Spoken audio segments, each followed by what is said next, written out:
Hey again. You're looking at, I'm in my living room now. This is my salt lamp and a candle that I use for spell work. Those are mala beads that I use. It's my favorite way to do spells right now is mantras. They usually work awesome. This video is actually going to be a response to Kitty the Dreamer. She did a topic this week on past life memories. And even though I'm 43 this year, I still have very vivid memories from when I was probably about five or six. I had a recurring dream that I was a little native boy of about 8 years old, and, well, maybe 6, because in my dream I was with my sister and mother, and we were picking berries on this really tall hill in a valley. I've had several dreams around that time. Sorry, I'm whispering. My husband's in bed. I don't want to wake him up. At that time, I know I was too young to read. And I remember I was obsessed with everything to do with Native American, or like we call them here in Canada, we call them First Nations. Anything at all to do with First Nations people. Back then, that was like mid-70s, we had Encyclopedia Britannica back then, and like I said, I wasn't even old enough to read yet, and I was just poring over these books, everything that had to do with Native American, like, anything that looked native. I would sit and I remember I would look. I was obsessed with this one particular encyclopedia, and it turned out, my grandfather told me later that it was kind of strange because the people that I was looking at, I want to say reading about, but I was too young to read, was actually tribes that would have been living in our area, where where my grandfather homesteaded, which is our family farm up there right now.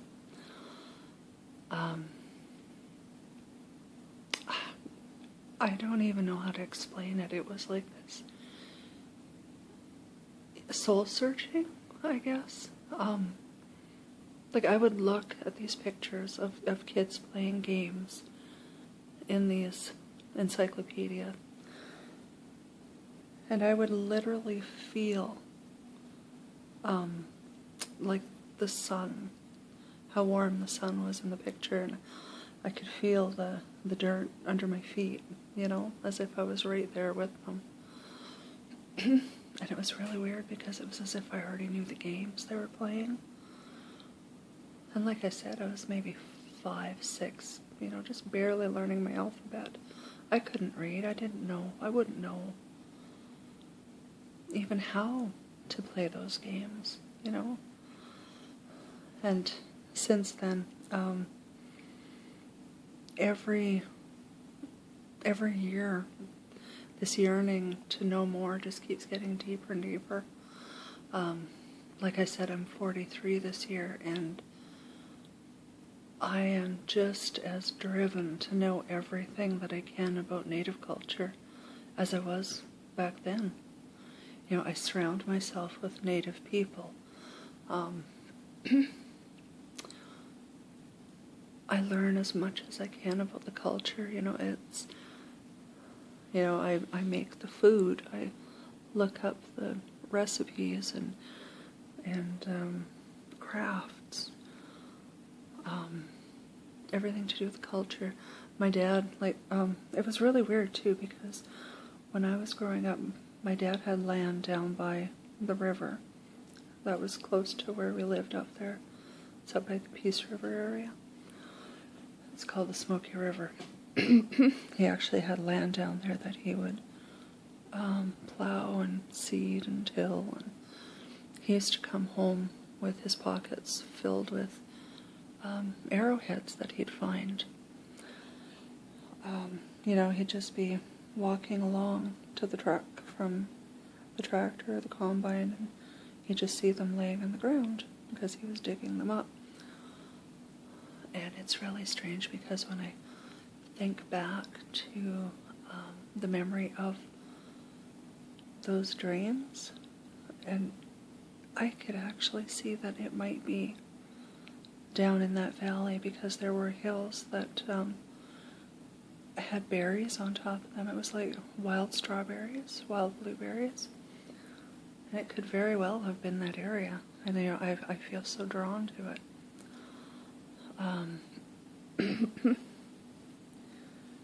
It's funny, I have 2 nieces that are half native, like half Cree. And my one niece, she's probably 25, 26, she laughs and she calls me her white Indian auntie because she says that I know more about native culture than she does.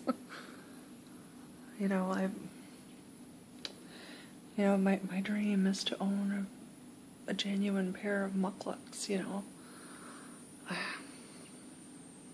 This coming from a white Ukrainian girl, It's just so strange, but I can't get enough.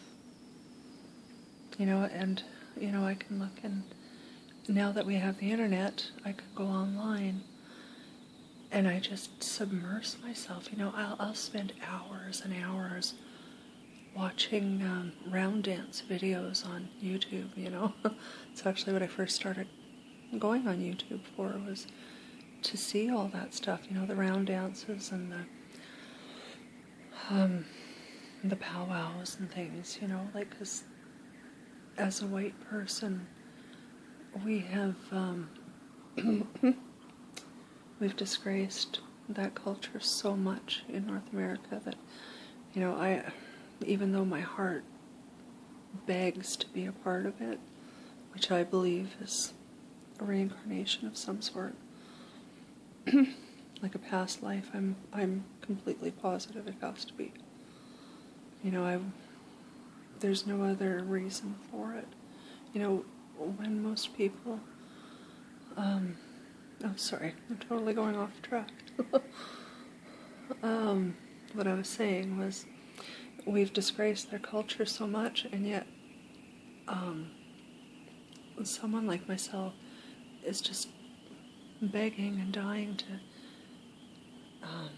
to be able to witness something like a powwow or sacred dances and things like that, just because that's how I feel in my heart. But there's no way that I would ever disrespect them. But now, they're putting portions of that on the internet, and I'm so, so grateful for that. I get to see things now that every part of me is. I know I am.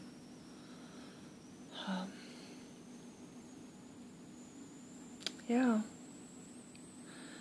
So, that's my story of what I think my past life is. I'm completely, like I said, I'm 43. It's been at least 35 years, 37 years, and it hasn't changed. If anything, my yearning is deeper and deeper. So yeah, I guess I'm gonna go hit the internet and go look up some round dances. Talk to you later.